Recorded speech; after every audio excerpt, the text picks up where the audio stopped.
Buenas tardes, es un auténtico placer encontrar este auditorio hoy tan lleno, con un motivo que realmente vale la pena, como tener hoy aquí con nosotros, en este ciclo de conversaciones en la Fundación Museo Juan March, a Dolores Redondo, una de las escritoras más seguidas del momento actual, y digo más seguidas en el sentido geográfico más amplio. Vasca de 1969, desde la publicación de su trilogía del Baztán, se ha convertido no solo en una gran superventas, traducida a más de 20 idiomas, sino también en una renovadora del género negro y una creadora frecuentada por los productores de cine y de series televisivas que están dando nueva vida audiovisual a sus ficciones.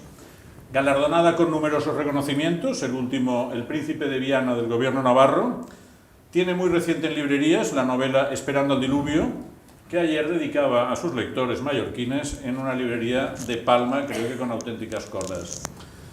Buenas tardes, Dolores. Buenas tardes, Sergio.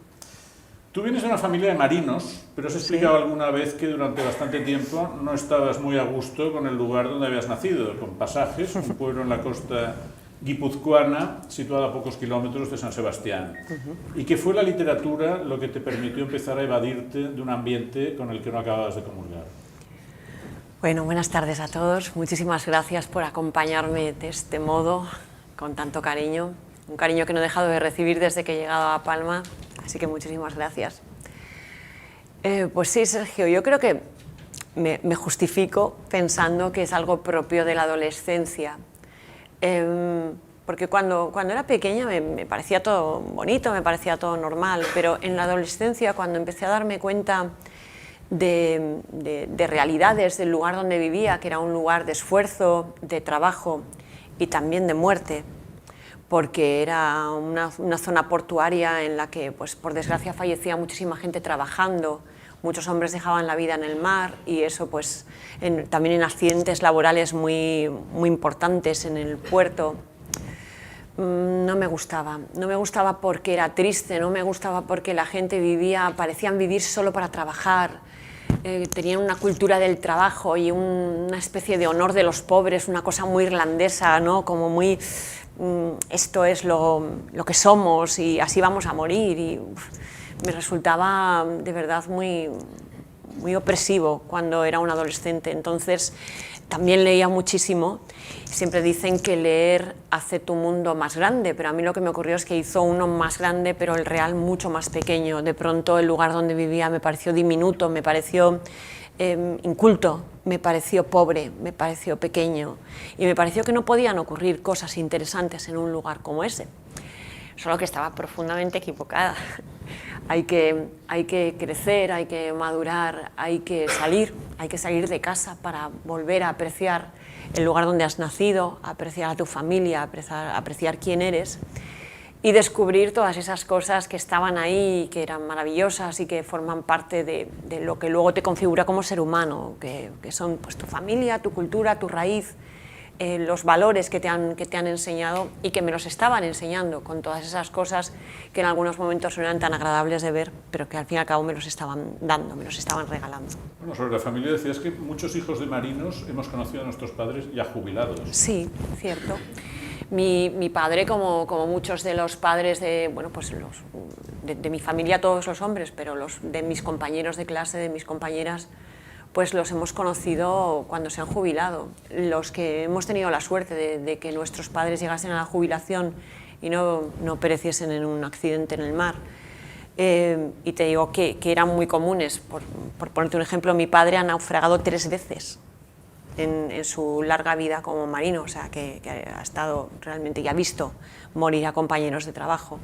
Así que era algo relativamente habitual y muy duro y muy asumido también. Chocaba el modo en que lo tenían asumido y de verdad los terminábamos conociendo, o yo, al mío al menos, lo conocí cuando se jubiló, porque el padre que venía a casa una vez cada 15 días era un padre de fiesta.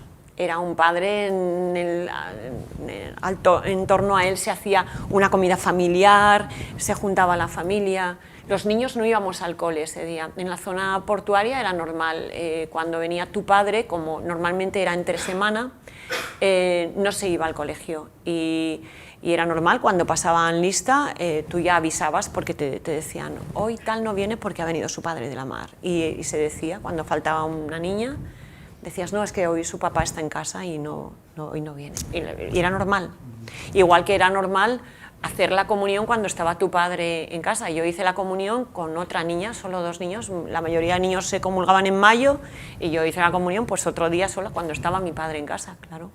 Y eso, bueno, pues una vida distinta, cosas diferentes que te tocan hacer y que, ya te digo, cuando eres pequeña no te gustan. Dices, yo quiero hacer la comunión en mayo con todos los niños, ¿no? Y no. Pero se hace tu vida diferente. Claro, llevas una vida distinta, llevas una vida diferente y pues tu padre no está en muchas de las cosas importantes de tu vida. Es cierto que yo siempre he admitido que mi escritura está influenciada por haber vivido en un matriarcado impuesto por la necesidad y por la circunstancia de estas mujeres que eran viudas con marido. Todas las mujeres de mi familia pues han educado a sus hijos ellas solas y luego pues sí, se ponían de acuerdo con el marido cuando venía, pero pobre, tampoco le molestaba mucho con lo cotidiano y lo de todos los días porque el pobre venía de trabajar y esto se ponía mucho en valor. Yo recuerdo que nos educaban en esto, en respeta a tu padre y respeta que se gana la vida llevando golpes de mar. O sea, yo esto lo recuerdo como un mantra. Y sí que lo respetábamos, el esfuerzo tan duro que hacían y bueno, y todos conocíamos a niños que no tenían padre por esa circunstancia.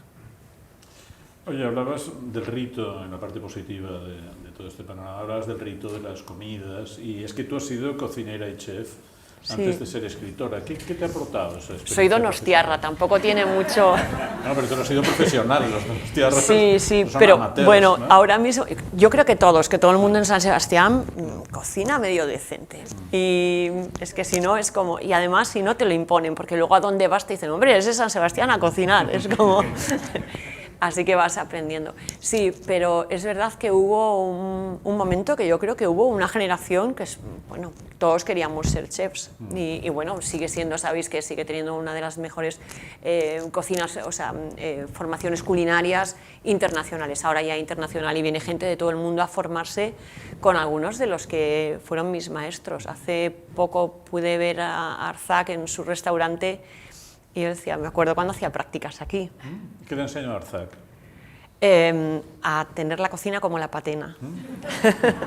Sí, a ser muy limpio y muy ordenado, y muy cuidadoso y hablar bajito.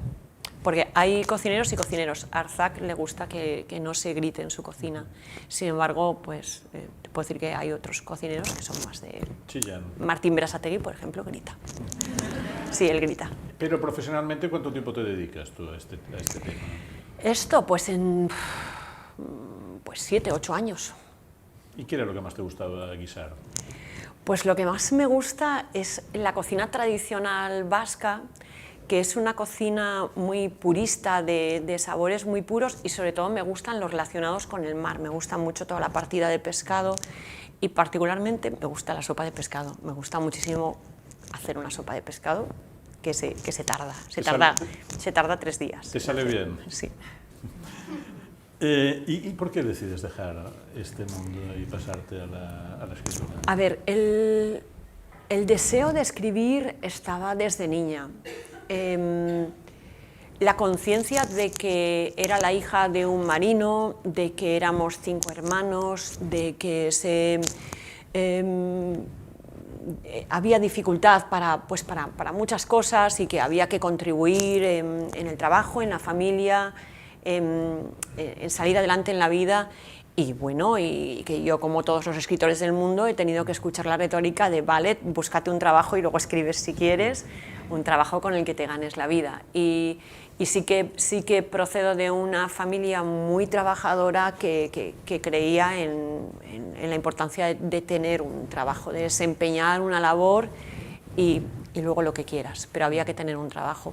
Por supuesto, mi padre era un hombre de esa generación también muy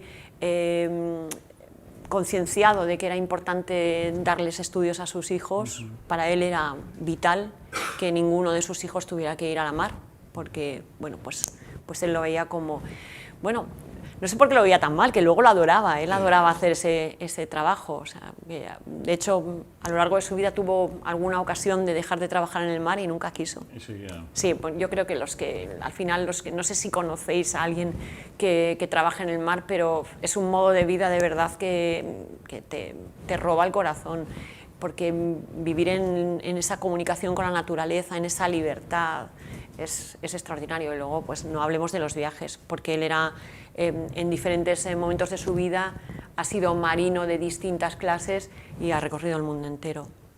Tú ese mundo lo recoges en parte en tu primera novela, Los privilegios del ángel, del 2009. Está ambientada en Pasajes, en los años 70, y gira en torno a dos amigas de 5 años, Pacucha y Celeste, y lo que ocurre cuando una de ellas fallece. Es una historia de duelo que se prolonga a lo largo del tiempo.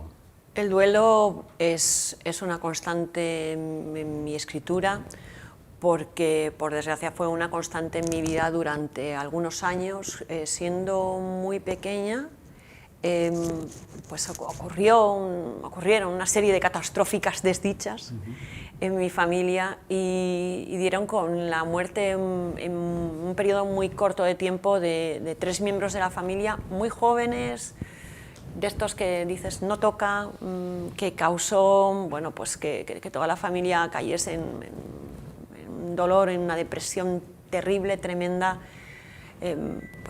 No entender por qué están ocurriendo cosas terribles de este tipo, y casi la sensación de que teníamos una maldición, de que pasaba algo horrible, como que la muerte se ha instalado en tu familia y no te va a dejar en paz hasta que... Entonces sí que es cierto que hubo unos años en mi desarrollo que están tan marcados por esa sensación de que cualquiera de los miembros de mi familia podía morir en cualquier momento, que bueno, pues quedó ahí, quedó como algo que ha evolucionado de manera distinta. Yo he visto personas en mi familia que jamás se han recuperado de esto, y otros, sin embargo, se han transformado como yo en alguien que valora muchísimo la vida y que la vive cada día y que bueno, intenta sacarle el carpe diem diario. Bueno, pero sin duda son experiencias que se van transmitiendo en tu literatura, como yo sí, creo que... desde luego, el duelo de todas las maneras, el duelo por otros, pero también el autoduelo, y los distintos estadios, porque por desgracia en el ambiente en el que me tocó vivir, tanto por lo que vivió mi familia como por los que vi alrededor, he visto a personas en todas las fases de duelo y algunos atrapados durante años en una de las fases del duelo sin llegar a superarlo, y es realmente pues demoledor lo que llega a hacerles. Oye, ¿en qué momento decides empezar una novela policíaca y por qué? Es que no recuerdo nunca haber tomado la decisión, ¿sabes? Yo comencé escribiendo relatos cortos antes de esa primera novela, y en todos mis relatos no dejaba de haber ataúdes, asesinatos, claro, muertos, duelos, ¿no? Pues y ya iba por ahí, sí, ya iba por ahí. Entonces se juntaron elementos. Realmente sí que quería hablar de la mitología, quería hablar de las creencias muy arraigadas, porque mi abuela gallega me transmitió muchísimas de las creencias también de la mitología y de las creencias tradicionales gallegas, que son muy tenebrosas y son muy oscuras y dan mucho miedo, y luego a ella, que le gustaba tanto, pues también las vascas, y claro, yo recuerdo ir al bosque. Yo cuando era pequeña no veía el bosque como un lugar... Claro, notaba todo, las presencias, de todas esas cosas de las que ella me hablaba, y bueno, pues se quedó ahí, así que llegó un momento en que todo confluyó y tuvo que ser la trilogía de Baztán. ¿Y por qué eliges como escenario el Valle de Baztán? El valle me elige. Yo realmente... no tenía tan decidido que fuera allí, sabía que tenía que ser un lugar del Pirineo, del Prepirineo, podía haber sido muchísimos lugares donde la mitología se vive de esta manera, que lo tuviera muy arraigado. Claro, la cercanía a Zugarramurdi, Y el hecho de que, no sé si lo sabéis, pero la trilogía de Baztán está inspirada en un caso real que me llamó muchísimo la atención cuando lo leí, que tenía que ver con un crimen perpetrado por una secta en los años 80 en una localidad muy cercana a Elizondo, en Lesaca. Los miembros de la secta, dos de los miembros de la secta, un hombre y una mujer, tuvieron una bebé a la que criaron hasta que tuvo 14 meses y la entregaron a la secta para ser sacrificada a un demonio. Esto que parece de novela, es una noticia real que yo leo en la prensa y bueno, pues quedo consternada, intento enterarme de más, el caso está bajo secreto de sumario. ¿Por qué? Porque notabas que te afectaba a ti directamente, que conectaba. Era por el hecho de que fuese tan cercano, que fuese en Navarra y que conectase con esas cosas que mi abuela me había contado y que parecen tan peregrinas, ¿no? Como que alguien pueda, no sé, a veces la fe se cuestiona mucho, se cuestiona la fe de los demás. O sea, todas las cosas que nosotros nos creemos nos parecen perfectamente asumibles, pero he oído en muchas ocasiones a personas inteligentes, capaces y formadas cuestionar la fe de otros cuando se encuentran con alguien que se inmola, por ejemplo, y dice, pero ¿cómo puede alguien inmolarse pensando que va a llegar al paraíso y que a Dios le va a parecer bien que cometa un asesinato? Bueno, pues es lo que cree y eso es poderoso. Y hay algo que aprendí mientras me documentaba para esto, y es que en todas las policías, en todas, hay un grupo que se dedica a investigar a las sectas. Y las personas que trabajan en esto jamás ponen en duda ni cuestionan la fe de los demás, sea en lo que crean, en el vudú, en la religión que profesen o en el tipo de magia o de brujería que practiquen. Porque si son capaces de vivir en torno a eso, millones de personas son capaces de vivir en torno a la fe en todo el mundo. El problema pasa cuando alguien es capaz de matar también por lo que cree y esto es poderoso. Entonces no se trata tanto de juzgar la creencia ajena, en qué creen los demás, cómo pueden creer eso, sino darle el valor que tienen, y es que hay gente que está dispuesta a matar por lo que cree. ¿Tú? O a tomar el Capitolio. Pero no deja de ser un ejemplo de cómo alguien dice, ¿cómo pudieron hacer eso? ¿Por qué lo hicieron? Bueno, pues hay un momento de enardecimiento y de lo que crees se junta, alguien te anima lo suficiente y vas. Y vas. Y en los grupos, por desgracia, pasa. Pero tú todo esto lo vistes con personajes como Basajaún, monstruo de los bosques, Inguma, que se bebe el aliento de los niños, la diosa Mari, el cíclope Tártalo, los gigantes Marius, las sirenas Lamias. ¿De dónde sacas a todos estos? De la mitología. ¿Y dónde la encontraste, la mitología? Pues mira, la mitología tradicional vasca, que hoy en día es mitología, fue una religión, fue la religión que practicaban los vascones que vivían en esas tierras antes de la llegada del cristianismo. Antes del cristianismo había otras creencias.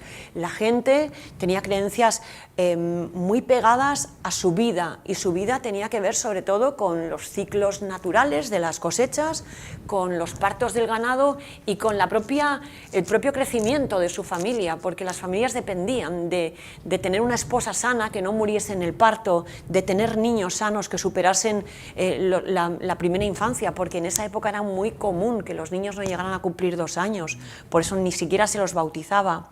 La Iglesia no dejaba bautizarlos hasta que tenían 2 años porque la mortandad infantil era altísima.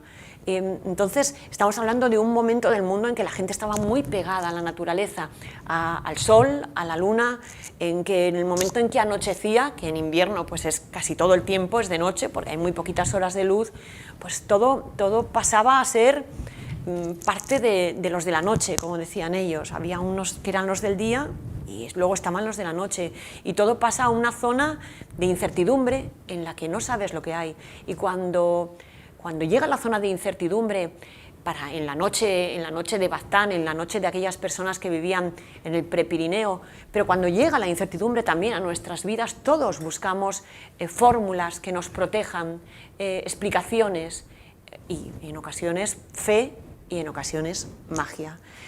Os puedo decir que esto es un dato comprobado, que tras la pandemia, en el momento en que llegó la pandemia a nuestras vidas, la cantidad de personas que acudieron a brujos, médiums, sanadores, o buscaron grupos de ayuda, pertenecer a iglesias más o menos normales, o algunas más alternativas, o a grupos más alternativos, pues creció de una manera extraordinaria, y es porque de pronto llegó una incertidumbre que barrió esa seguridad con la que habíamos construido el mundo.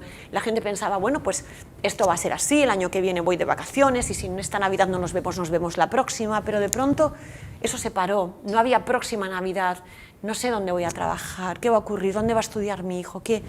Entonces, en esos momentos de incertidumbre, todos tenemos esa tendencia natural a buscar pues, que alguien nos diga qué está pasando. Está ocurriendo ahora con la inteligencia artificial, o sea, está todo lleno de artículos sobre la inteligencia artificial y todo el mundo... Pero es porque nos provoca una sensación de incertidumbre, de qué traerá, qué será, queremos saberlo, y eso es lo que nos da miedo. Y en la noche de los tiempos, pues era lo mismo.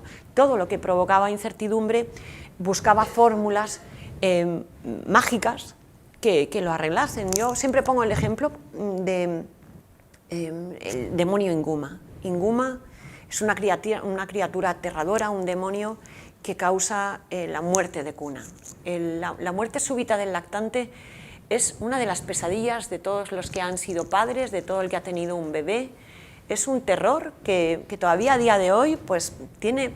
Hombre, se sabe que hay cosas que inciden, pero no se sabe muy bien del todo, y no deja de ser absolutamente desconcertante que acuestes a un bebé totalmente sano y no se despierte porque muere mientras duerme. Y esto ha ocurrido desde siempre.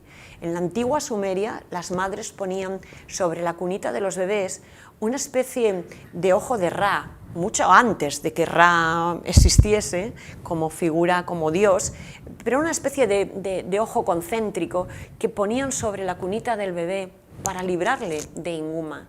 Y en el Baztán cerraban las rendijas de las ventanas porque decían que Inguma se colaba por ahí y se bebía el aliento de los niños.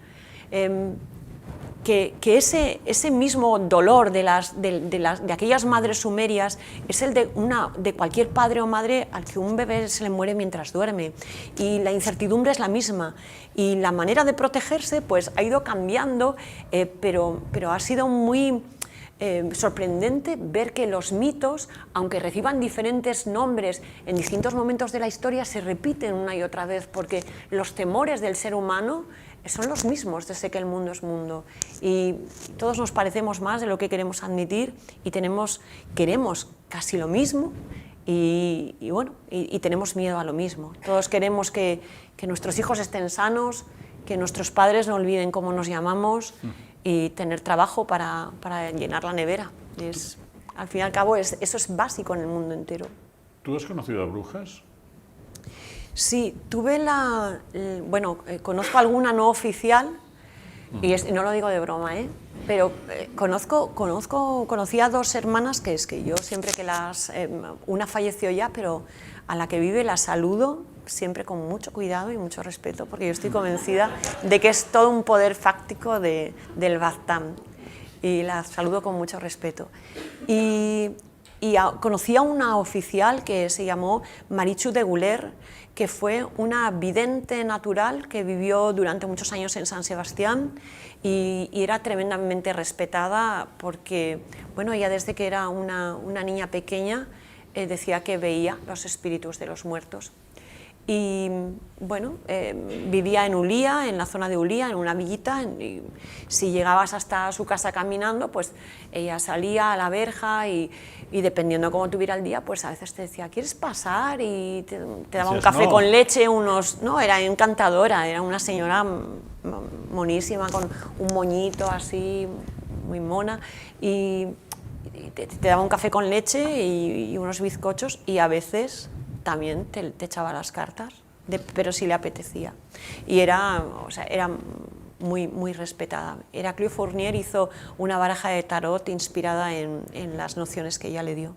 Bueno, se ve en todo lo que está explicando Dolores que lo que cuenta en sus novelas es muy de verdad, o sea, responde a vivencias en las que realmente ella ha profundizado. El personaje central de la trilogía, Amaya Salazar, sí, es una inspectora de la Policía Foral de Navarra. Este personaje, uno, ¿es una proyección tuya? Y dos, ¿por qué elegiste este cuerpo? Bueno, mirad, yo soy donostiarra, pero me enamoré de un navarro, me casé con él, me fui a vivir a Navarra, soy muy feliz allí. Y es verdad que cuando ya Elizondo me eligió, Elizondo tenía todos los elementos, la cercanía a Zugarramurdi, el hecho de que muchos de sus vecinos habían estado procesados por brujería. Dos veces a Zugarramurdi, me gustaría que explicaras, para el que no lo sepa, qué es Zugarramurdi. Zugarramurdi es un pueblo, este ya es Pirineo, en el Pirineo vasco, muy famoso por los procesamientos a hombres y a mujeres acusados de practicar brujería. El auto de fe más importante en el que muchos fueron condenados es el de Logroño de 1610, que es uno de los más terribles. Pero para mí tiene más importancia Elizondo todavía porque el inquisidor Salazar y Frías fue enviado desde Logroño a investigar la presencia del demonio en Baztán, en toda la zona, incluido Zugarramurdi, y él se estableció en Elizondo. Vivió un año entero allí, en el que intentaba llevar una vida normal, mezclado con la gente, habló con muchísimas personas. Baztán tenía más o menos la población que tiene hoy en día, unos 7.000 habitantes en todo el valle, casi como ahora. Él logró casi 3.000 autoinculpaciones de brujería y unas 5.000 denuncias a otros, con lo cual estaba toda la población metida en el ajo. Un año entero vivió allí, asistió a algunos de los rituales, intentó entender cómo era la antigua religión que había antes del cristianismo, y curiosamente Salazar y Frías volvió a Logroño y les dijo a los señores inquisidores que el demonio no estaba en Baztán, que lo que ocurría en Baztán era algo que sí, que era perseguible, porque claro, era un poco contrario a la disciplina cristiana, pero no tenía nada que ver con el demonio, que era cultural, que era mucho más antiguo, que estaba ligado a los ritos que tenían que ver con la tierra, con la fecundidad de la propia tierra, con los partos de los animales, con los nacimientos de los niños, y que todo giraba en torno a una diosa que era la propia madre tierra, que era la que lo daba todo, y luego una especie de genios malvados, unos malvados, los de la noche, claro, pero es que cuando se te hace de noche en un bosque, te aseguro que es fácil creer y notar y sentir que las personas que vivían en aquel tiempo allí sintieran esa incertidumbre de la oscuridad y pensaran que podía haber allí de todo. Y por eso me resulta más interesante Elizondo. De hecho, ya te digo, entre los vecinos actuales, pues muchos tienen antepasados y antepasadas que fueron procesados. Salazar y Frías no acabó con la Inquisición ni con sus acciones, ni muchísimo menos, pero consiguió algo importantísimo, es que ninguna persona más fuera ajusticiada en la hoguera. Después del auto de fe de 1610, nadie volvió a morir en la hoguera en nuestro país por brujería.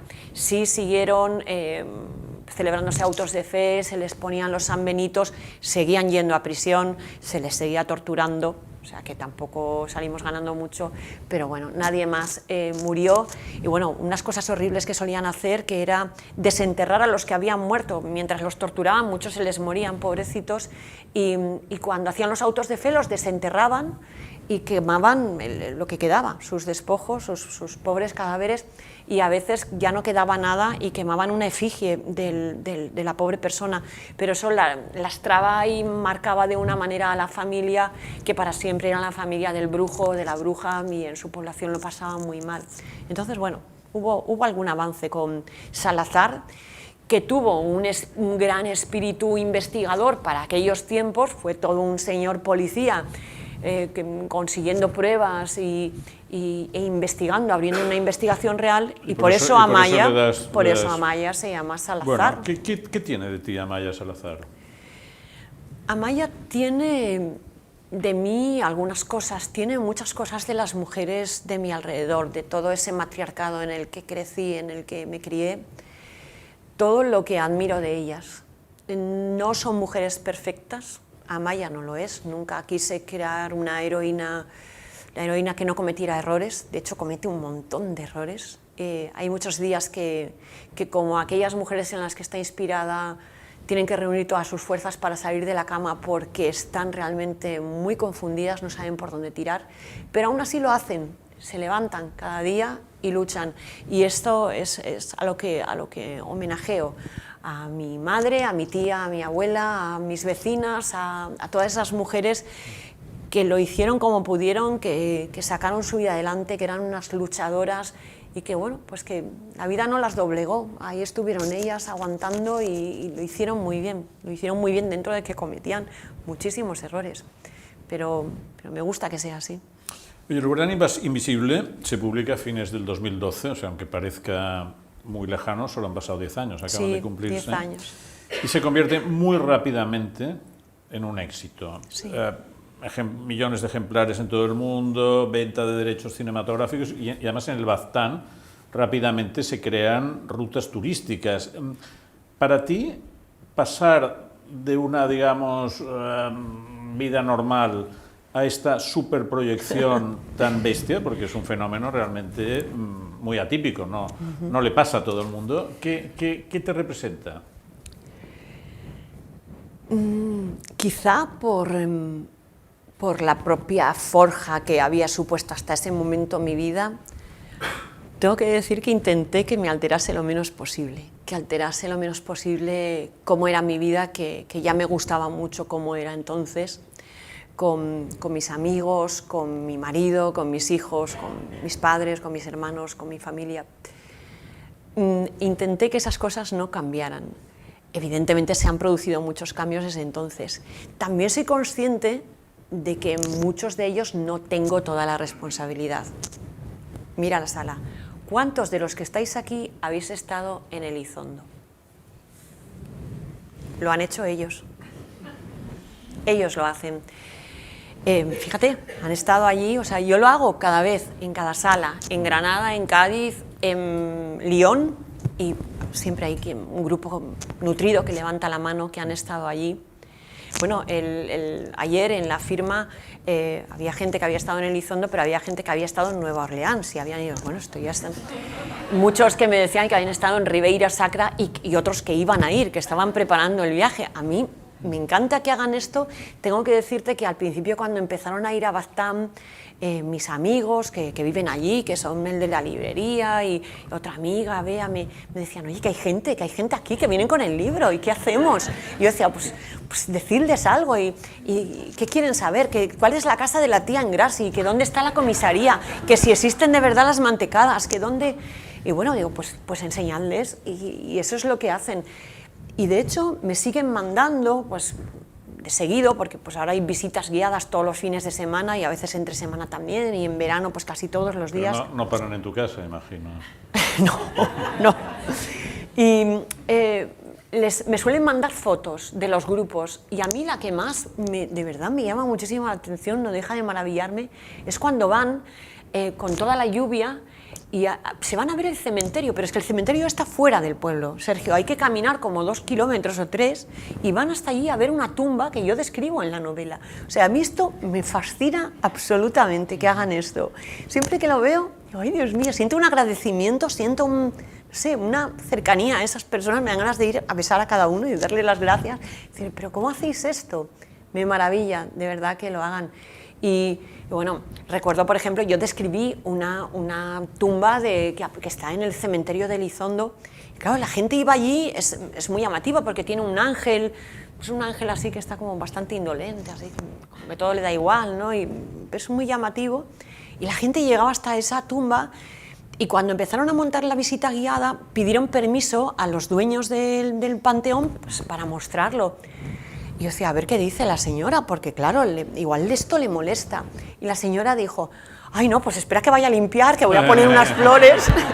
Sí, monísimos. No, tengo que decir que entiendo que para algunas personas en Elizondo llegará a ser molesto, porque hay veces que desembarca un autobús y otro autobús que vienen de gente que vienen a hacer la visita. y supongo que en algunos momentos a algunos les molestarán, pero yo también me siento muy orgullosa al saber que se han creado puestos de trabajo, que hay mucha gente que se ha podido quedar a trabajar en su pueblo, muchos, de verdad, para los que conocéis Elizondo os podéis imaginar, creo que es algo bastante parecido a lo que os pasa a los que habéis nacido en una isla, que podéis vivir en otro lugar, pero siempre estáis queriendo volver porque tenéis no sé, algo que os ata de una manera especial, y Elizondo lo tiene. Yo sé que las personas que son de allí y que han tenido que salir de su pueblo a trabajar y se ven obligados a vivir en Pamplona o en San Sebastián, están bien, pues son ciudades muy bonitas, Pamplona es preciosa y San Sebastián, ¿qué voy a decir?, ¿no? Es maravillosa, pero echan tanto de menos su casa, y para mí que haya trabajo allí, que la gente se pueda quedar, que puedan vivir en su pueblo y que puedan dedicarse a mostrar lo bonito de su pueblo, me parece muy bien. Y luego además, con la ventaja de que el turismo literario, para mí, es el mejor turismo del mundo, porque vais buscando precisamente esa realidad, esa autenticidad. No queréis encontraros un McDonald's allí, no pretendéis que sea cosa distinta de la que es, queréis eso que pone en la novela, y lo abordáis con respeto, y bueno, me gusta, independientemente de que algún vecino quizá, no sé. Proteste. Oye, no creo. ¿A qué atribuyes que tus libros conectaran con tanto público y tan rápido? Bueno, en su momento yo pensaba que tenía que ver con la originalidad. Es verdad que mitología y novela negra hasta ese momento no se daban, y de hecho la novela inicialmente, antes de que las cosas empezaran a suceder, pues también fue rechazada por editoriales o por agentes que me decían deberías cambiar algunas cosas de la novela, deberías quitar la mitología porque es algo muy local, porque es solamente el País Vasco, fuera de ahí no se va a entender, y lo emborrona un poco. La parte policial está bien, pero si lo sacas a una zona más grande, bueno, pues es justamente lo que para mí la distinguía, ¿no? La diferenciaba, y bueno, me gusta ver que caló finalmente, que eso que la diferenciaba es precisamente lo que ha hecho que se la distinga, y bueno, y al contrario de lo que pensaban muchos, se entiende perfectamente en Israel, en Canadá o en Vietnam, lo entienden. Yo a veces decía, bueno, ¿cómo van a entender la mitología? Pero como te digo, ahí estos elementos mitológicos se repiten una y otra vez por todo el mundo, se les dan distintos nombres, pero sí, el mito es el mismo, recibe un nombre diferente, pero viene al fin y al cabo a justificar pues buscar una protección o explicar algo que en aquel momento a esas personas les resultaba, bueno, inconcebible o no podían entender, y lo explicaban así. ¿Cuáles eran tus referencias literarias, tanto de literatura general como de novela negra, cuando empiezas a hacer la trilogía? Pues mira, curiosamente de novela negra era lo que se llama novela negra, la novela negra americana y la novela clásica americana. A mí me gustan mucho los autores norteamericanos, y yo era de Henry Miller y de Norman Mailer. Para mí Los hombres duros no bailan o Trópico de Capricornio son la perfección narrativa, y a la vez hacen una analítica de una sociedad, de un momento, y no escatiman en ser duros o en ser crueles o en ser obscenos en un momento dado, ¿no? Y bueno, en su momento recibieron críticas por esto, pero con el tiempo se les ensalzó también. Y estos eran mis referentes. Luego, tú lo sabes porque te lo confesé hace poco, que en España uno de mis grandes referentes ha sido siempre Ana María Matute. Ana María Matute tenía una mezcla de magicalidad en lo que escribía y de oscuridad tenebrosa y de exploración de lo más oscuro del alma humana, a veces en seres que aparentemente eran tan inocentes como niños pequeños o como personas que quizá no tenían todas sus facultades en orden, pero de pronto podían llegar a ser extremadamente crueles, y esto me fascinaba. Pero lo que más me gustó de ella y lo que terminó de rendirme fue una novela que se llama Pequeño Teatro, de la que te hablé hace muy poco, y es que ella puso la acción de esta novela en una pequeña localidad vasca inventada, un pueblo ficticio que podría haber sido cualquier pequeño pueblo pesquero vasco, Y bueno, ahí ocurren cantidad de cosas que tienen que ver precisamente con el amor y con el deseo y con el orgullo y con la locura y con el suicidio y con la muerte y con todas las cosas que a mí me interesaban, que a mí, de las que yo quería escribir. Pero ella se iba justo a uno de esos, a un lugar que se parecía muchísimo al lugar donde yo había nacido, ese lugar que cuando era un adolescente me parecía que no podía dar para una novela, que era demasiado vulgar, demasiado pequeño, demasiado carente de ese brillo y ese glamour que yo suponía que tenía que tener una novela como las grandes novelas americanas, que ocurrían en Boston o en Nueva York, y yo creía que tenía que ser eso, y Ana María me enseñó que no, que podías escribir una gran novela poniéndola en un pequeño pueblo con personajes aparentemente normales, aparentemente comunes, y que sin embargo tenían un universo dentro, y eso me reconcilió de alguna manera también con mi propio escenario de vida, con el lugar donde había nacido, con Pasaia, y por eso llegó un momento en que escribí una novela que ocurría ahí, pero ella fue importantísima, ella me enseñó eso. Era maravillosa, Ana María Matute. Y tuve la suerte de llegar a conocerla, de estar un tiempo con ella, de poder compartir un tiempo con ella, y bueno, fascinada como todas las personas que la conocieron, ¿verdad? Todos los que la conocimos, está Alba aquí también, que también la conoció, pues todos caímos prendados de esa maravillosa mujer que era Ana María. De la magia de Ana María Matute. Tú, como Ana María Matute, ganaste el Premio Planeta, lo ganaste en el 2016, con Todo esto te daré, que es un thriller ambientado en Galicia, con una trama familiar, hay menos carga sobrenatural, aunque sí, hay algunos apuntes, pero a mí me ha llamado la atención que es una novela muy anti-establishment, cargas mucho contra el poder de las élites rurales, de las familias tradicionales, la Iglesia no sale muy bien librada, es un planteamiento muy de izquierdas, me ha parecido a mí. ¿Ah, sí? Sí. Fíjate, pues sin ninguna intención, ¿eh? Yeah. No, quería hablar también de cuestiones que me habían transmitido mis abuelos que tenían que ver con los señores de la tierra.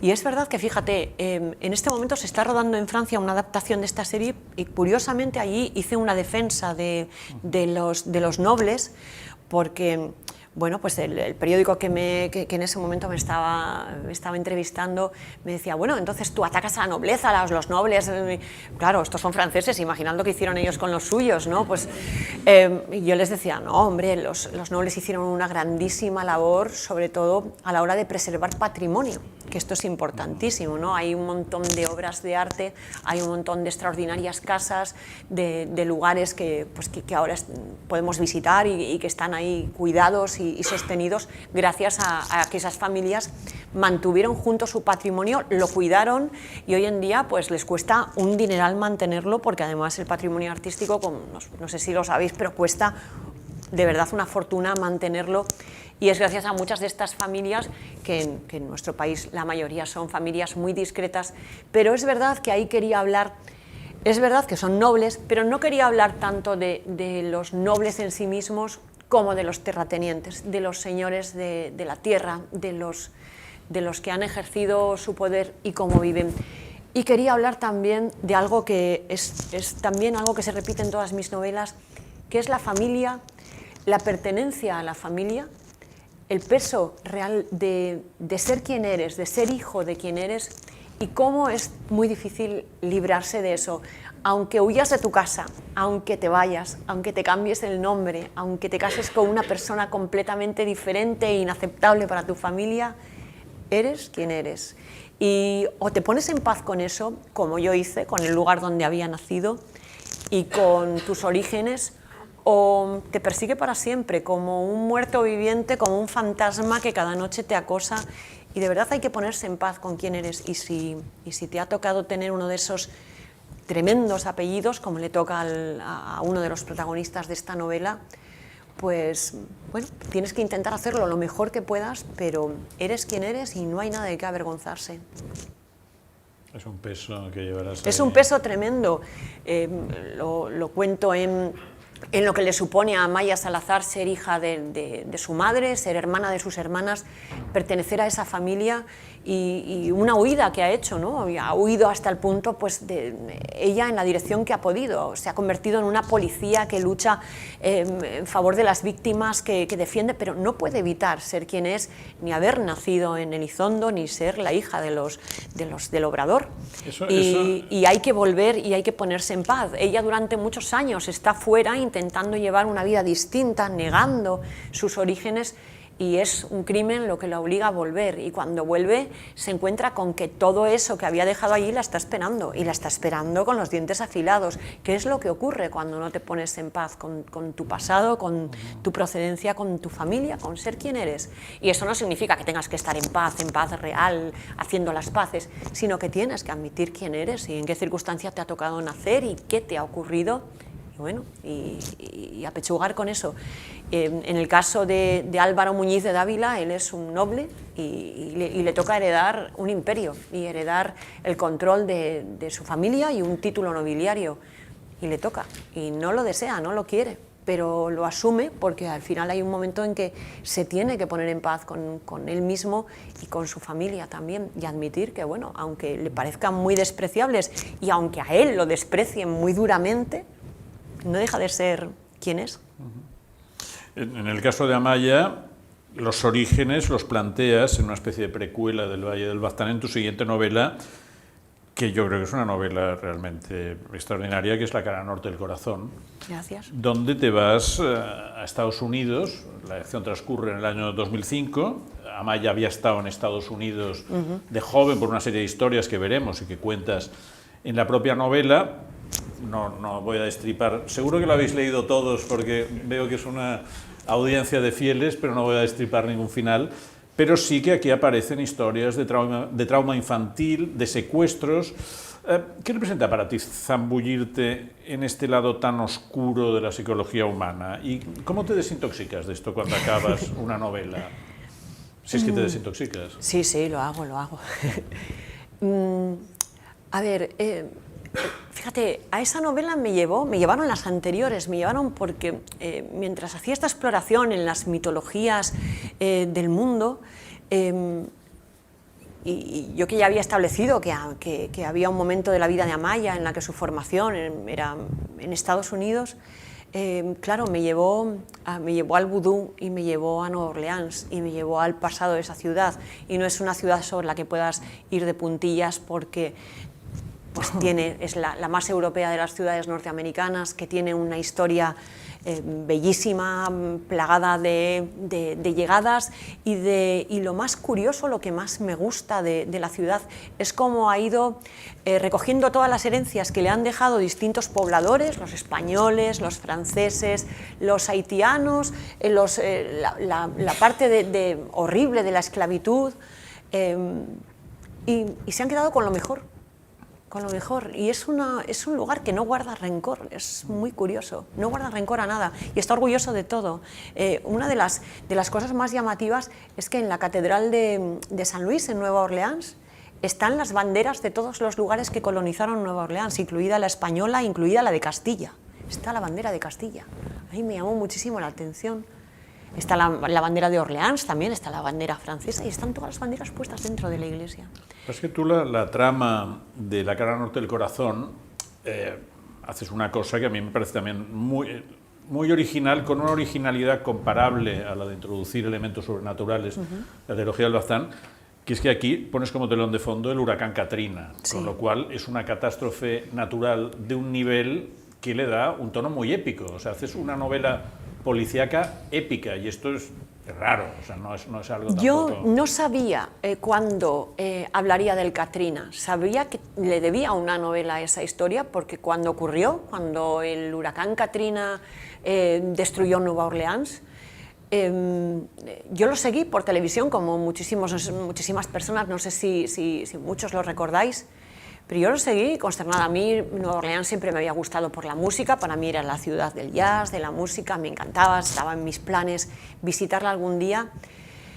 Y luego, pues bueno, todas esas noticias de que la ciudad estaba siendo desalojada, de que venía el huracán, de que iba subiendo de categoría hasta que alcanzó un categoría 5 y entraba en Luisiana. Y bueno, y luego lo que pasó en los días después. Pero la verdadera historia, la que yo seguí después, no tenía tanto que ver con lo que hizo el huracán cuando llegó. Un huracán, pues al fin y al cabo es pues, un elemento de la naturaleza que se desata y que actúa así y nadie tiene la culpa, sino lo que ocurrió en los días posteriores al paso del Katrina por Nueva Orleans. Y lo que ocurrió es que la ciudad fue completamente abandonada a su suerte. La ciudad la habían desalojado todas las personas que tenían modo de hacerlo, que podían coger un avión, un tren, que tenían vehículo propio. Pero había muchas personas que no podían hacerlo. No podían hacerlo las personas que eran demasiado pobres como para pagar la gasolina para el coche o que ni siquiera tenían vehículo. Las personas muy pobres que no querían separarse de lo poquísimo que tenían porque temían que se lo quitaran, que se lo robaran. Y los ancianos que no podían salir de su casa, como tantos ancianos que conocemos que están limitados y que realmente para desalojar una ciudad hubieran necesitado ayuda. Las personas muy pobres. Hay un perfil de persona que quedó en Nueva Orleans que es la anciana negra, mayoritariamente, pero quedaron muchos blancos, pobres, ancianos. Ese era el perfil mayoritariamente, y luego gente muy pobre que tenía niños muy pequeños también. Y esa gente quedó en la ciudad, una ciudad que, imaginaos, el huracán entró desde el Golfo de México, empujó el agua del Golfo hacia el interior de Luisiana y la inundó completamente. Es cierto que casi todo Luisiana era originalmente un pantano, y la ciudad de Nueva Orleans tenía muy pocas zonas secas y se fueron desecando para ir construyendo, así que cuando llegó el agua del huracán ocupó sus lugares naturales y la ciudad quedó anegada completamente, sin luz, sin agua, sin teléfono, sin agua potable. Lo primero que falta siempre es el agua potable, y completamente inundada. Bueno, pues 5 días después no había llegado ayuda a Nueva Orleans, pero es que Nueva Orleans está muy cerca de Florida, de Texas, de Austin, de ciudades donde seguían despegando los aviones, donde la gente seguía yendo a cenar y donde seguían los informativos cada tarde. Y bueno, pues lo que ha pasado en Nueva Orleans. Y ahí había miles de personas atrapadas muriéndose de sed, y de hecho murió más gente a consecuencia del abandono que sufrieron en los días posteriores porque no los rescataban que por el propio huracán, que es terrible. Y bueno, me llamó la atención seguir esas noticias, bueno, ver en los años posteriores los juicios sobre la responsabilidad civil de que se fracturaran los diques, porque se rompieron los diques que contenían el río Mississippi, que es uno de los más caudalosos del mundo, y inundó, pues, entre el agua que había empujado el huracán hacia la ciudad desde el Golfo de México, más que reventó las paredes que contienen el río. La ciudad está construida por debajo del nivel del río, quedó completamente anegada. Y ahí murió la pobre gente, y ahí los dejaron. Y fíjate, yo recojo en el libro un hecho real, que es una grabación que yo vi en un documental, documentales que se hicieron a partir de grabaciones que la gente hacía con su móvil en la calle. Y hay un momento de desesperación en lo alto de un puente de la interestatal, de la autopista, donde la gente se subía, están en seco, pero en seco que luego se secaban al sol, porque estamos hablando de Nueva Orleans en agosto de alcanzar 35 y 40 grados todos los días, en una ciudad que estaba evaporando aguas fecales porque había reventado todo y que había un montón de cadáveres de personas ahogadas flotando en el agua. O sea, era de verdad espantoso el marco en el que les tocó vivir.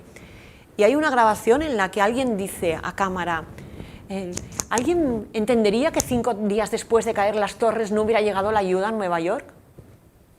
Y esto, o sea, me conmovió de una manera, Sergio. Ese es para mí el germen del deseo de escribir esa novela. Dije, un día escribiré sobre esta injusticia, sobre cómo han tratado a estas personas, sobre cómo hasta en uno de los países más poderosos de la Tierra, que tiene un ejército que es capaz de plantarse en 24 horas al otro lado del mundo, 5 días después no habían ayudado a su gente. Los dejaron morir porque eran ciudadanos de segunda, porque en todos los países hay ciudadanos de segunda, gente que importa menos. Y esto es lamentable, a mí me conmovió de una manera extraordinaria y quise contar esa injusticia porque me parece más sangrante el hecho de que ocurriera en Nueva Orleans cuando no tenían más que mandar a los marines, al ejército de no sé qué, movilizar, no tenían más que dar una orden y hacerlo, y no lo hicieron. Que no estamos hablando de un campo de refugiados en mitad del desierto donde cuesta un montón llevar víveres, mantenerlos, conservarlos, no, estamos hablando de Nueva Orleans, de carreteras, de aeropuertos, no, sin ayuda. Y quise contar lo que era vivir en esa ciudad esos 5 días. Y en esos 5 días, ya en la ficción, se desarrolla la persecución a un asesino. Y claro, me obligó a ir también a un tipo de investigación extraordinaria, porque volví a la investigación victoriana, en plan Sherlock Holmes o Arsenio Lupin, realmente a una investigación que el investigador tiene que hacer instintivamente, intuitivamente. Cuando llegan a los lugares donde se ha cometido el crimen, no pueden procesar ese lugar, no pueden ponerse en contacto con nadie, no pueden llevarse pruebas porque no hay manera de conservarlas. Las policías, los grupos de rescate en Nueva Orleans se comunicaban con pintadas en las paredes, utilizaban un spray y tenían un código en el que marcaban si era seguro entrar en la casa, si se habían llevado algún superviviente o si había cadáveres en el interior. Y así era como marcaba, se iban mandando señales los distintos cuerpos de policía y de la propia Nueva Orleans, de los bomberos, sobre todo los de... fue muy importante la labor de los costas, de los guardacostas de la zona que fueron los que se dedicaron a rescatar gente. Los bomberos, la policía local pero sin comunicación, ya te digo, con sprays de pintura se comunicaban. O sea, imaginaos qué escenario, que por otra parte, a ver, dentro de cosas, ahora os he contado la parte oscura y lo tenebroso y la parte emotiva, pero imaginaos qué extraordinario escenario para una novela de crímenes, cuando no pueden hacer ni una llamada, no pueden conservar ni una prueba. Las fotos que se hacen en el móvil no las podían ni mandar porque no tenían comunicación, podían hacer una foto pero guardarla, porque habían caído las comunicaciones. Entonces todo vuelve a la edad de piedra, sin luz, sin agua, teniendo que moverse por la ciudad en una lancha neumática, no pudiendo procesar nada. O sea, ahí entra el instinto policial, entra el intentar adelantarse un paso por delante del agresor y llegar antes que él para poder capturarle. Y bueno, pues esto a nivel escenario pues me dio un escenario apocalíptico que no me lo he tenido que inventar porque pues por desgracia ocurrió. Y hay otra cuestión, es que es verdad que en esos días se cometieron muchos crímenes en Nueva Orleans, muchísimos. Algunos fueron casi ejecuciones por parte de la propia policía, que fue procesada en algunos casos por asesinato, y otros pues de gente que intentaba defender sus casas, y otros que se dedicaron al pillaje, al robo. Pues ya sabemos que en circunstancias de caos, pues eso es lo que reina precisamente. Qué mejor escenario, ¿no?, para una historia de... Sí, era dantesco y claro, me daba un infierno real, en el que mover a los personajes. Tú cuentas en el epílogo que lo escribiste en 3 meses en un hotel de Nueva Orleans. Me gustaría saber cómo fueron esos 3 meses, que debieron ser muy productivos porque el libro es gordo. O sea, sí, a ver, no escribí todo el libro en Nueva Orleans, pero es verdad que todo me lo llevé de allí y allí escribí muchísimo y luego regresé a terminarlo y regresé de verdad a poner fin, porque ya lo tenía terminado, pero dije no, lo quiero terminar en el mismo lugar donde lo escribí, que fue uno de los hoteles que sirvió de cobijo para uno de los más antiguos de Nueva Orleans y que sirvió de cobijo para la gente mientras estaba la ciudad inundada. Y uno de los últimos que abandonaron ya cuando les hicieron salir de la ciudad, porque cuando por fin les mandaron ayuda, les mandaron a los marines. Que los marines, si te ha secuestrado una facción chiita, pues a lo mejor está bien, pero para rescatarte cuando estás traumatizado, pues no, porque les subieron a empujones a los autobuses, les obligaron a tirar sus objetos personales, que eran pues gente, imaginaos, muy traumatizados, que habían visto morir a miembros de su familia de sed, que habían visto cadáveres de sus vecinos flotando en el agua, y llevaban sus fotos. Las cosas que la gente rescata son al final muy emotivas.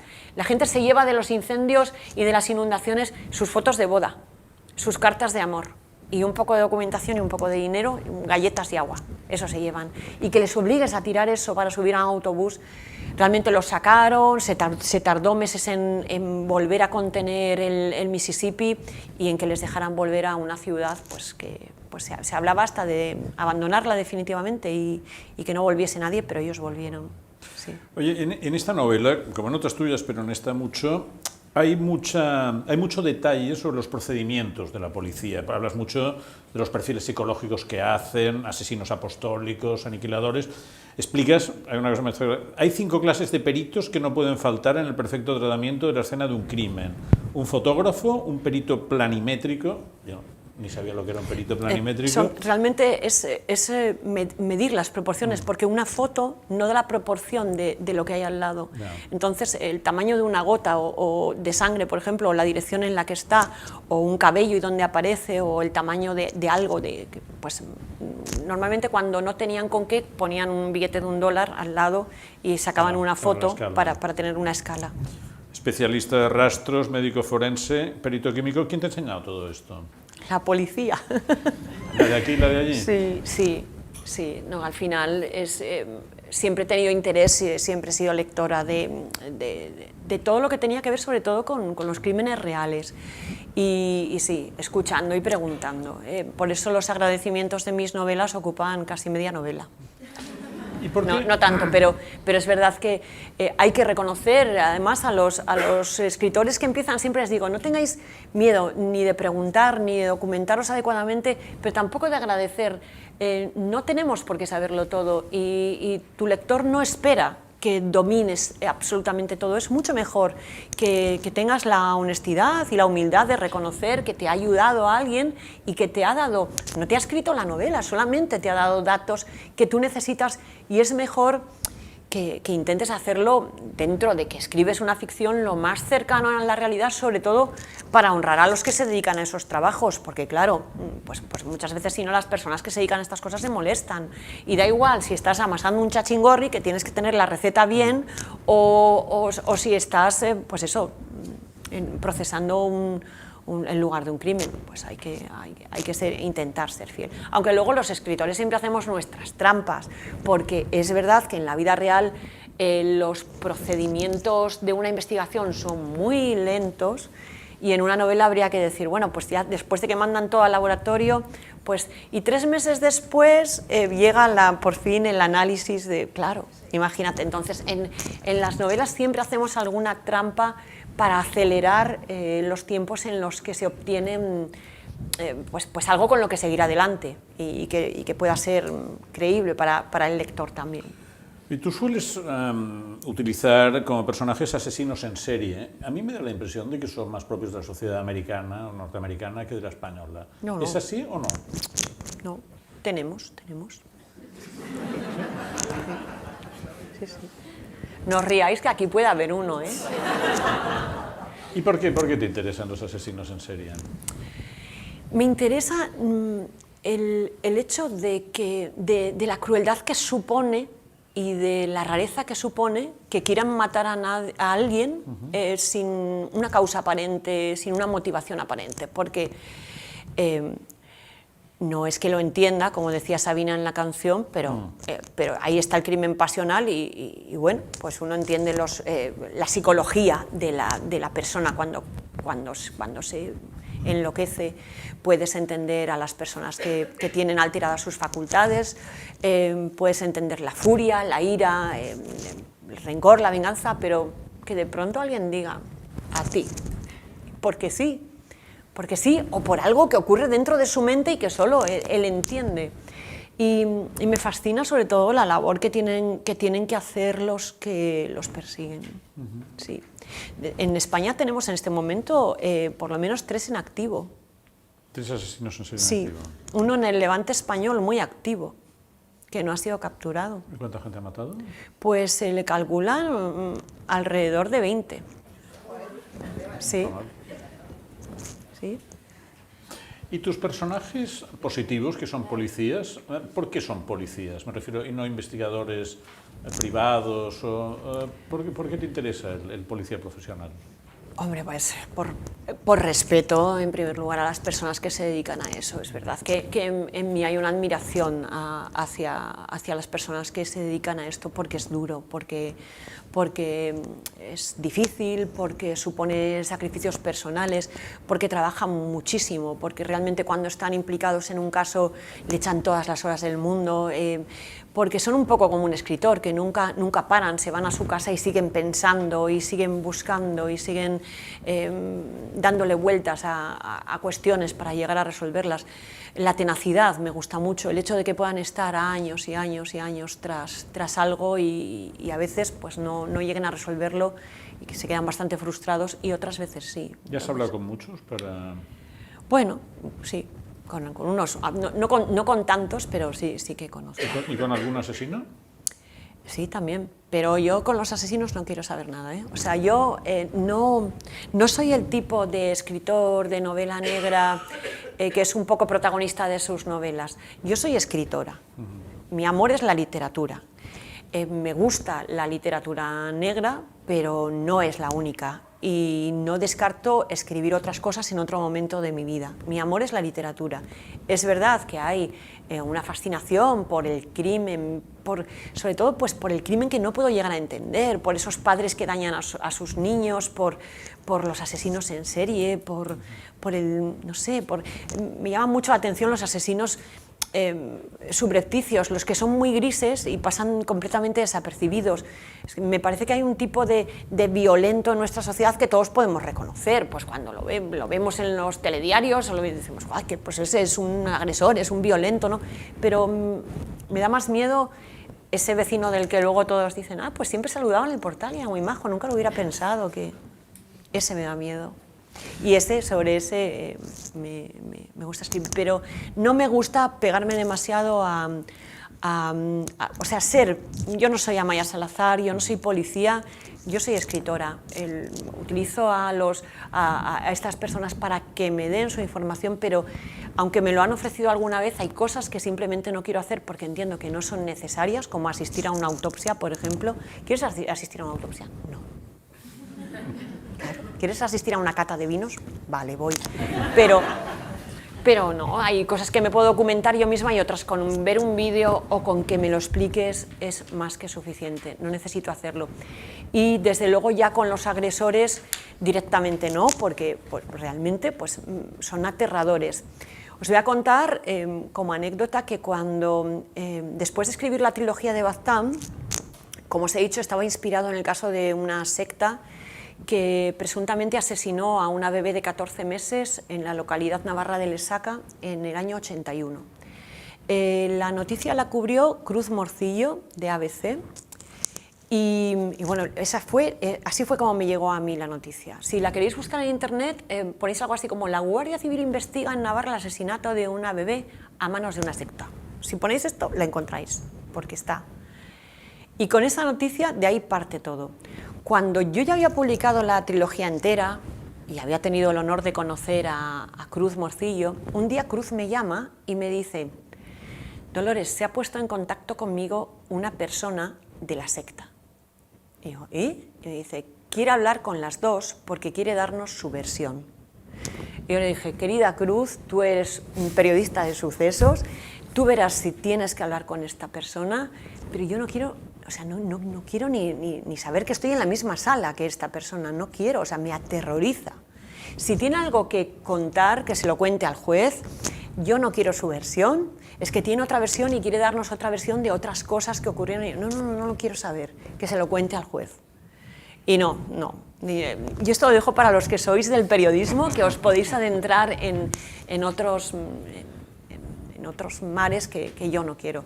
Yo, como digo, mi amor es la literatura y me acerco, pero no tanto. Bien. Vamos a tu última novela, que es Esperando el diluvio. Una vez Ken Follett me dijo que en sus novelas siempre intenta poner dos relojes con cuenta atrás. Uno que afecta a los protagonistas y otro que afecta a toda la sociedad. Sí. Y en Esperando el diluvio encontraron no dos, sino tres. Si se detendrá al asesino, ¿qué pasará con el corazón enfermo del detective? ¿Y qué le pasará a Bilbao? Sí. Cuéntanos el origen de esta novela, porque creo que tiene que ver con una... Bueno, me contaste que tenía que ver con una vivencia tuya de adolescente en un tren que se acercaba a Bilbao. Mira, yo tenía 14 años y mis padres me habían dejado ir por primera vez de vacaciones sola. Bueno, sola, que iba a Galicia con unos familiares.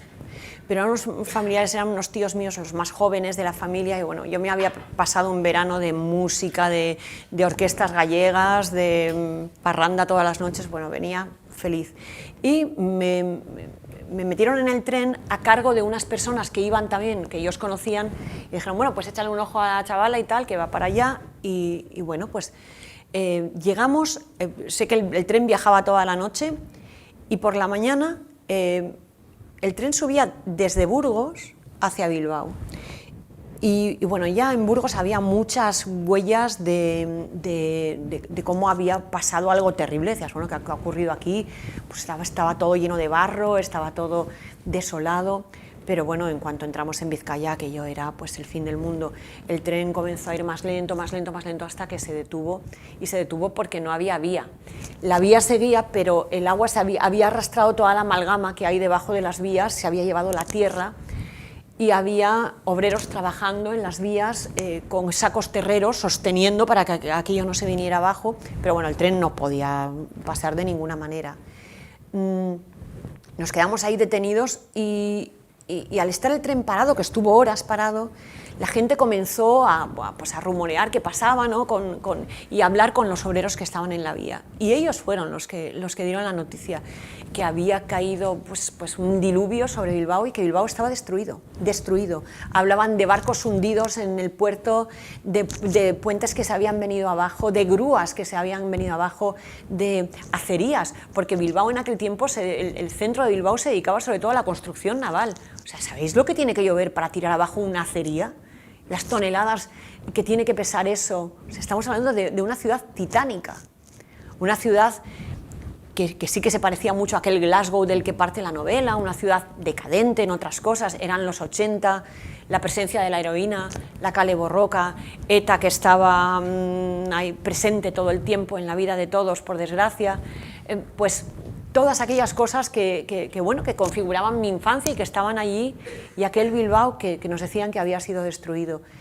Y yo recuerdo pues estar llorando en el tren, estar llorando pensando qué había pasado con mi casa, qué había pasado. Y nadie tenía un teléfono móvil, era 1983, no se podía llamar, no se podía bajar del tren, había que quedarse ahí hasta que el tren volvió para atrás, volvió otra vez de nuevo hacia Burgos y luego ya hacia Irún por el otro lado.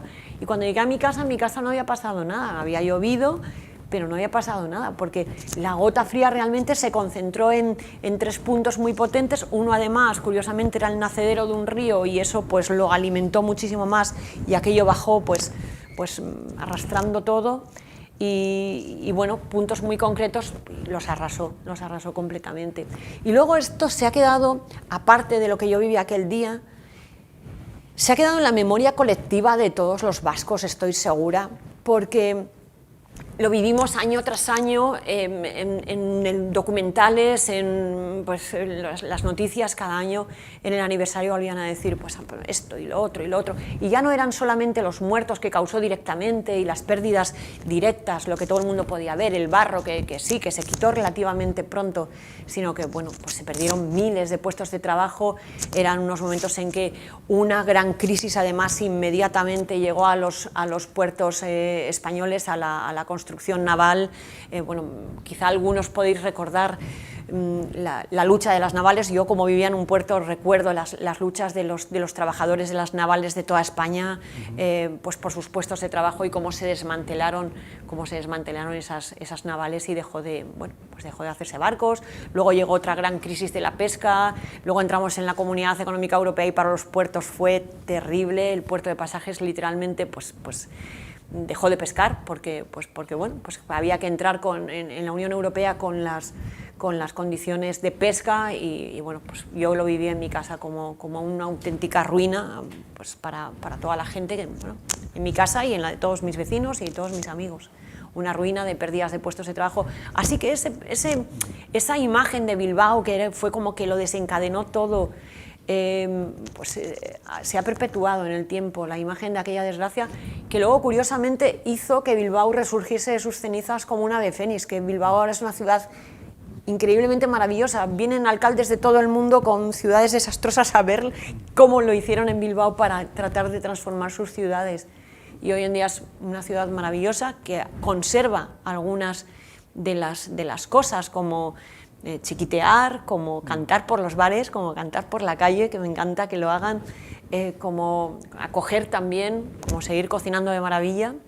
No, ciertamente lo es, pero voy a coger uno de los temas que tú has mencionado y que aparece en la novela, que es el tema del terrorismo de ETA. Sí. Me gustaría preguntarte cómo lo viviste tú y cuál es tu punto de vista actual sobre lo que todo aquello representó para el País Vasco. Bueno, yo, imagínate, en 1983 justo tenía 14 años. Y es curioso cuando lo veo desde la perspectiva. Antes se lo mencionaba a una periodista, te he dicho que hubo un periodista de Bilbao, César Coca, que tú lo conoces, que me ayudó muchísimo en la documentación de la novela, y yo le pedí que me diera las portadas de los periódicos de todos los días en los que ocurre la novela, porque quería ver qué aparecía en los periódicos. Y es increíble, porque os aseguro que no solamente no parece que hayan pasado solamente 40 años, parece que han pasado 200 o 300, pero es que ni siquiera parece este país, es que parece otro país.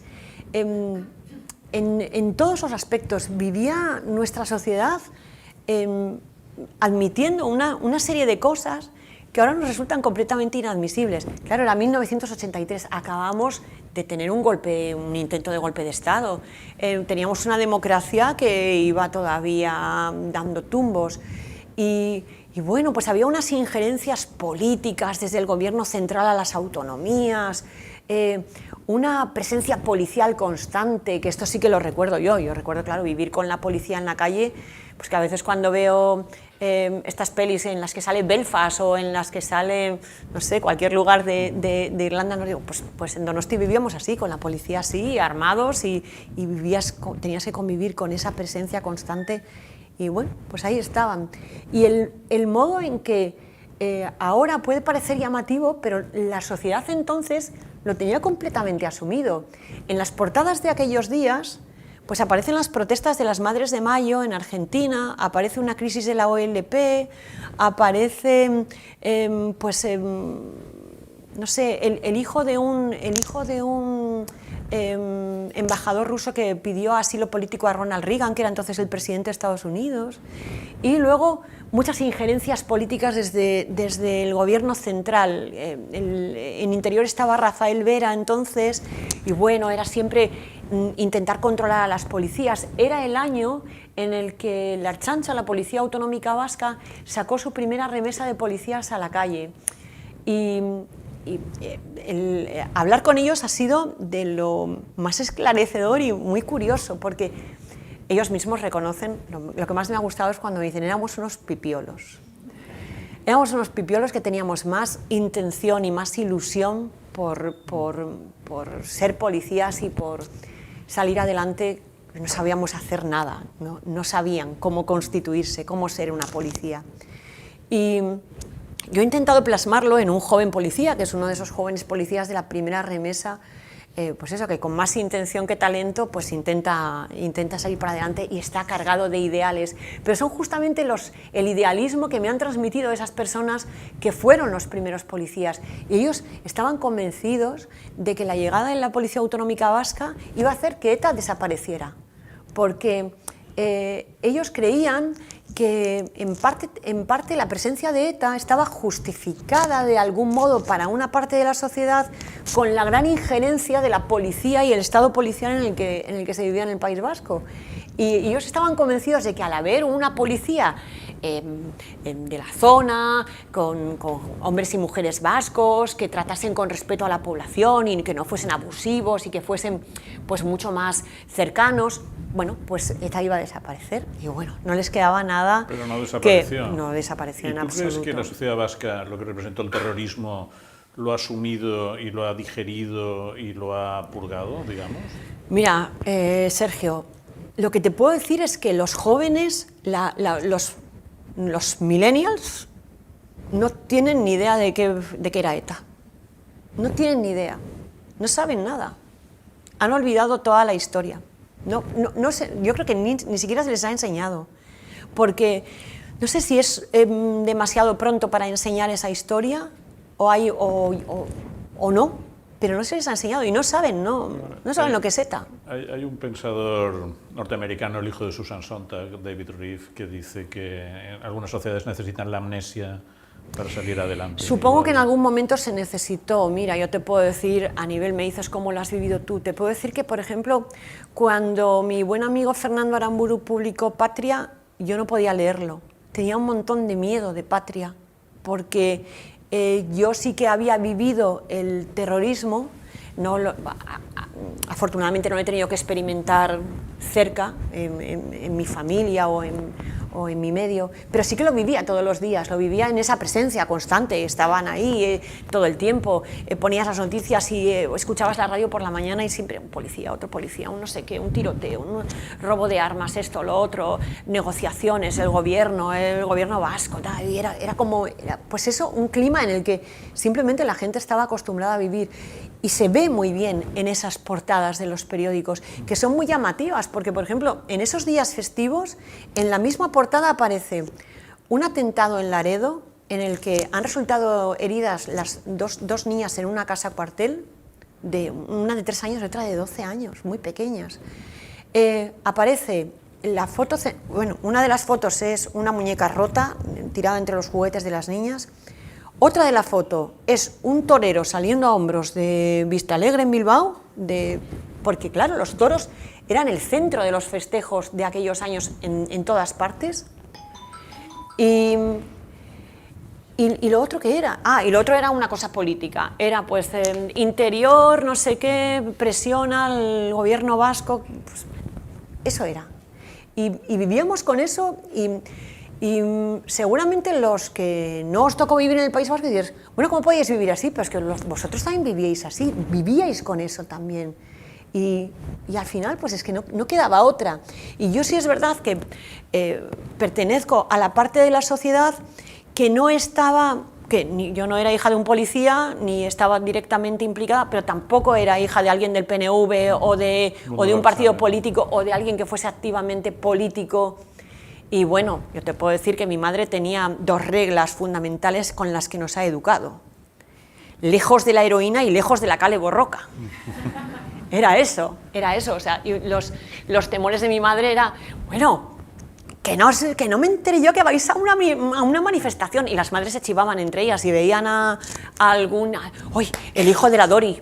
Y van a donde la Dori, Dori, tu hijo, que le moriste en la calle Borroca, estaba ahí lo van a meter a eso, lo van a meter a ETA y tal. Y bueno, era como el miedo de las madres. Eso y la heroína, lejos de las drogas. Y bueno, pues vivimos en una zona bastante conflictiva, somos 5 hermanos, ninguno cayó en la heroína y ninguno en la calle Borroca tampoco. ¿Tus padres lo hicieron bien? Sí, lo hicieron bien. Vamos a ir acabando porque llevamos un buen rato y un buen rato fascinante con todo lo que nos está explicando Dolores.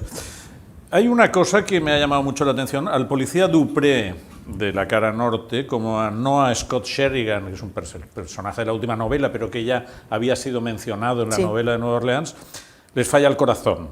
Sí. Y a la propia Maya, por un rayo en el bosque cuando tenía 12 años, es gente que casi se han muerto. Sí. ¿Qué quieres significar, simbolizar con esta triple afección del corazón de 3 de tus personajes? Bueno, en el último libro el corazón tiene muchísima importancia, el corazón en todos los sentidos.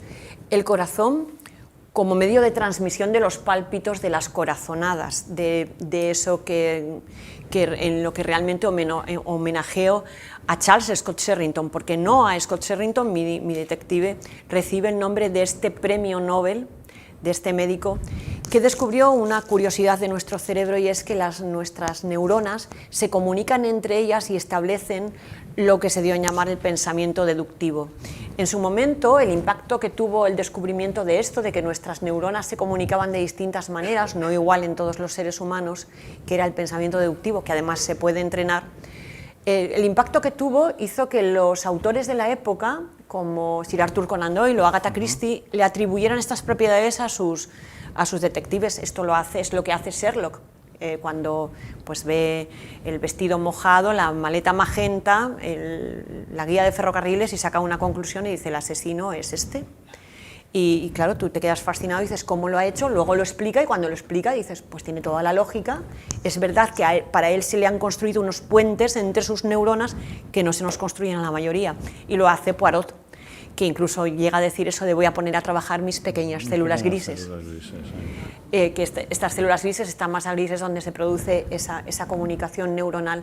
Por eso, y porque mi detective está, en primer lugar, está fuera de su ámbito, no está en Escocia, no tiene ninguna autoridad en Bilbao, además está de baja, porque realmente está enfermo, y no tiene pruebas más que lo que él cree, lo que él llama corazonadas. Y estas corazonadas realmente pues, no parten del corazón, parten del cerebro. Y son esas pequeñas comunicaciones que establece nuestro cerebro que sin tener pruebas nos lleva a estar muy convencidos de que algo puede ser de una manera concreta. Y a veces no lo podemos probar. Hay muchas cuestiones para el corazón. No, en primer lugar, un trasplante de corazón incluso. Claro, porque luego también está la enfermedad cardíaca, luego también está la creencia en la brujería tradicional vasca de que las personas que eran alcanzadas por un rayo a partir de ese momento tenían poderes y tenían poderes de brujos y podían ver el futuro. También el hecho de que si un rayo no te alcanzaba y no te mataba eras bruja, o sea, te quedabas, o sea, mejor que te matara casi, porque si no, pues también mal, ¿no? O no. O no. Si eras brujo de verdad, pues ni tan mal, pero si no eras, pues imagínate llevarte esa fama sin ser. El corazón en todos los sentidos está presente en todos. Lo que le ocurre a Dupré es también una corazonada, es un tipo de lesión muy curiosa que ocurre por estrés, ocurre por un gran impacto, por un gran temor o por un gran dolor, y se llama síndrome del corazón roto, y es una peculiaridad que me explicó un amigo cardiólogo, que ahora es mi consejero para todas estas cuestiones que tienen que ver con el corazón, pero sí que también quería hablar de los pálpitos o de esas sensaciones que nos mantienen fieles a una idea, que casi todos hemos tenido en algún momento un tipo de corazonada de distintas clases, ¿no? Y todos sabemos si podemos o no fiarnos de nuestras corazonadas, porque es verdad que algunas corazonadas vienen marcadas pues por prejuicios previos. Puedes decir, a mí esta persona no me gusta, y puede ser porque, bueno, por tu educación has recibido ciertos prejuicios hacia las personas que encajan con esa. Pero en otras ocasiones cuando dices, pues a mí este lugar no me da buena impresión, no sé. Y cuando te dicen, ¿pero por qué? Pues no lo puedes decir, no hay una justificación, no hay algo probatorio, pero ahí está. Y todos aprendemos si nos podemos fiar o no de las nuestras, porque luego, claro, eso con el tiempo pues va ocurriendo algo que nos da o nos quita la razón. Y todos sabemos si nos podemos fiar de nuestras corazonadas. Yo conozco gente que se fía de las suyas y gente que en absoluto dice, no me fío porque siempre que tengo una corazonada me equivoco de parte a parte. Pero es cierto que hay una cuestión, fíjate que es muy llamativa. A mí ha habido policías que me han dicho que han estado tras una persona, convencidos de que esa persona estaba implicada, por ejemplo, en un crimen, en un asesinato, sin ninguna prueba, sin nada que pudieran llevar ante un juez, y con el caso abierto, esperando. ¿Esperando a qué? Pues esperando a que esa persona cometa un día un error, a que en una conversación con alguien se le escape algo, a que en un momento de debilidad haga una confesión, a que un día en una llamada, y se mantienen ahí, esperando hasta que llega el momento. Y muchas veces con el tiempo lo han conseguido. O las corazonadas que llevaron a algo que también, esto me fascina, que llevaron a tantos policías hace 50 años a recoger pruebas que en ese momento no les servían para nada. La gente que guardó ADN hace 30, 40, 50 años veían el futuro. Porque imaginaos que ahora alguien entra aquí con un frasco y con rosca, hace así, lo cierra y dice, esto lo guardo porque en el futuro, con el aire que hay aquí, sabrán todos los que estábamos aquí, y tú dices, ala, eso es fantasía. En 1968 y 69, cuando algunas de las personas que participaron en esa investigación guardaron ADN, se podía llegar a la Luna, de hecho se había llegado en 1969, pero no se podían hacer analíticas de ADN. Pensar que con los restos de unas colillas, de un poco de saliva, se podía llegar a saber qué persona concretamente había estado ahí, eso era magia. Y de hecho, muchos de esos visionarios de aquel momento tenían que aguantar las risas de sus compañeros que se cachondeaban bastante de esto, decían, bueno, esto es una tontería lo que estás haciendo, pero ellos tenían ese espíritu de esperar. Como te digo, algunos esperaron y guardaron ADN, y gracias a esos ADNs se han podido pues sacar a gente de la cárcel que estaba injustamente, o condenar a otros que debían haber estado. Tenían la visión. Bien, vamos a hacer la última pregunta. Dolores se ha ofrecido a firmar libros a quienes lo hayan traído aquí. Y la última pregunta es, ¿cuál será tu próximo libro? Esa es justamente la única que no puedo contestar, Sergio. Me lo temía, o sea que simplemente les daremos las gracias a ustedes a este nuevo encuentro en el ciclo de conversaciones, que se continuará el próximo 14 de junio con otro escritor vasco, el dietarista Iñaki Uriarte. Están todos invitados. Muchísimas gracias, Dolores. Gracias, Sergio. Gracias a todos.